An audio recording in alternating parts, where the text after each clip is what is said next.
a aula de hoje será sobre tipos de sujeito. Bem, o sujeito ele pode ser de 5 tipos. O sujeito pode ser simples, pode ser composto, pode ser oculto, pode ser indeterminado e pode ser um sujeito inexistente. Agora, como nós iremos diferenciar cada tipo de sujeito? Vem cá que eu vou te mostrar. Pegue seu caderno e anote as dicas. O primeiro deles, sujeito simples. Quando que um sujeito ele é do tipo simples? Quando ele contém apenas um único núcleo. Por exemplo, na frase, Maria foi à feira. Eu pergunto, quem foi à feira? Maria. Este é um caso de sujeito simples, contém apenas um único personagem, que é Maria.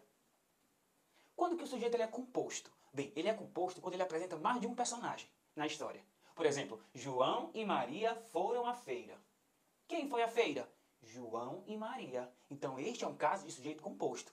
Se apresentar mais de um personagem, você já sabe, é um sujeito composto. Quando que o sujeito ele é tido como oculto? Eu também posso chamar de sujeito desinencial. É quando o sujeito não está na frase, mas você reconhece ele pela terminação do verbo. Por exemplo, foi à feira. O sujeito não está presente, é um sujeito oculto, mas eu sei que pela designação verbal é o eu. Logo, neste caso, trata-se de um sujeito oculto. Fomos à feira. Nós reconhecemos pela terminação do verbo. Portanto, neste caso é nós. Nós fomos à feira. Ele não está na frase, mas você o reconhece pela terminação do verbo. Próximo tipo de sujeito, sujeito indeterminado. Bem, o sujeito ele é indeterminado quando ele não está presente na frase. E também você conhece, ou você consegue reconhecer ele pela terminação do verbo. Quase sempre é o eles. Por exemplo, foram à feira. Quem foi à feira? Eles. Ele não está na frase, mas você o reconhece pela terminação do verbo. Mas cuidado, se o eles estiver na frase, aí trata-se de um sujeito simples. Eles foram à feira.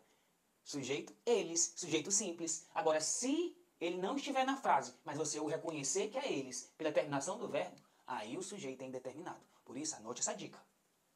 Precisa-se de alunos. Bem, esse é um caso tipo de sujeito indeterminado. Porque o verbo precisar, ele é um verbo transitivo indireto. Por quê, professor? Na aula de verbos transitivos indiretos, darei mais dicas. Um verbo transitivo indireto, ele ocorre com a presença de uma preposição.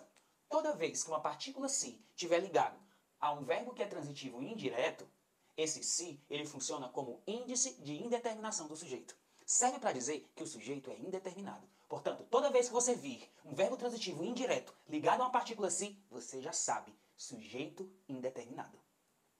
Quando que o sujeito ele é inexistente? Bem, esse é um caso também de oração sem sujeito. Eu posso chamar de sujeito inexistente.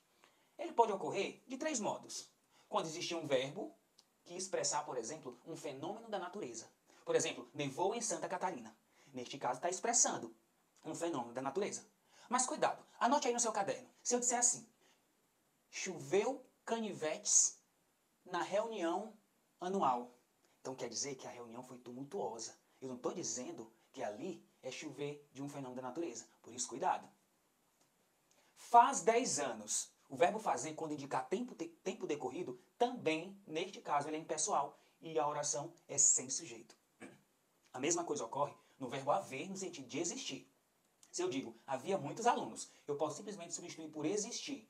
Existem muitos alunos. Existem muitos alunos. Então, este é um caso de sujeito inexistente, oração sem sujeito. Quando o verbo haver tiver no sentido de existir, aí ele é impessoal e ele fica sempre na terceira pessoa do singular.